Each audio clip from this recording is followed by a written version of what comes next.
Nah teman-teman, sekarang kita sudah bisa mengurus hak pakai pemerintah asing di BPN. Bagi teman-teman yang ingin tahu lebih lanjut, bisa simak terus videonya.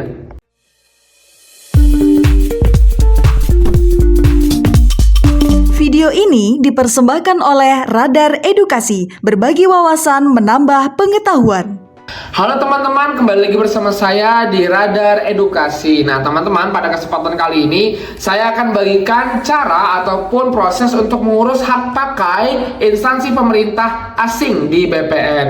Nah, untuk pengurusan hak pakai instansi pemerintah asing di BPN ini memerlukan koordinasi antara pejabat di Kemenlu dengan BPN serta dengan pemohon itu tersebut. Jadi harus dipastikan adanya koordinasi di antara tiga lembaga ini ya teman-teman.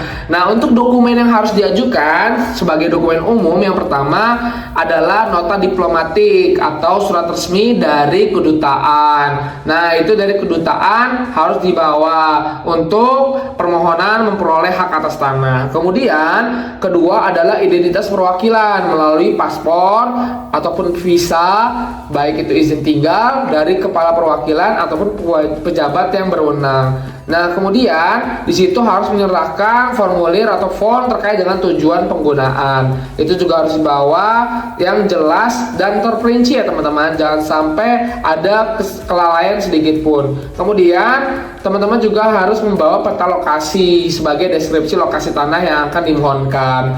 Selanjutnya adalah bukti kemampuan finansial. Nah, ini menjadi bukti bahwasanya negara ataupun organisasi asing yang akan mengajukan ini memiliki kemampuan finansial untuk membangun dan memelihara fasilitas.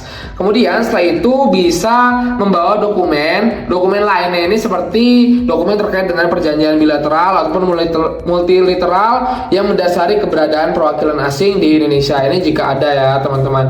Kemudian untuk tahapannya ada beberapa tahap. Nah, ini adalah tahapan yang mungkin lumayan rumit dan juga agak sulit ya teman-teman. Nah, nanti itu bisa melakukan pengajuan permohonan ke Kementerian Luar Negeri Republik Indonesia. Nanti pemerintah asing itu bisa mengajukan permohonan dan juga dokumennya ke Kemenlu RI. Nanti di sana akan dilakukan verifikasi dan juga rekomendasi Kemenlu RI. Nah, nanti baru akan diserahkan kepada Badan Pertanahan Nasional. Nanti setelah itu akan ada penelitian dari BPN ya terkait dengan survei lapangan dan lain-lain. Setelah itu akan diterbitkan untuk persetujuan pemberian hak apabila sudah memenuhi syarat.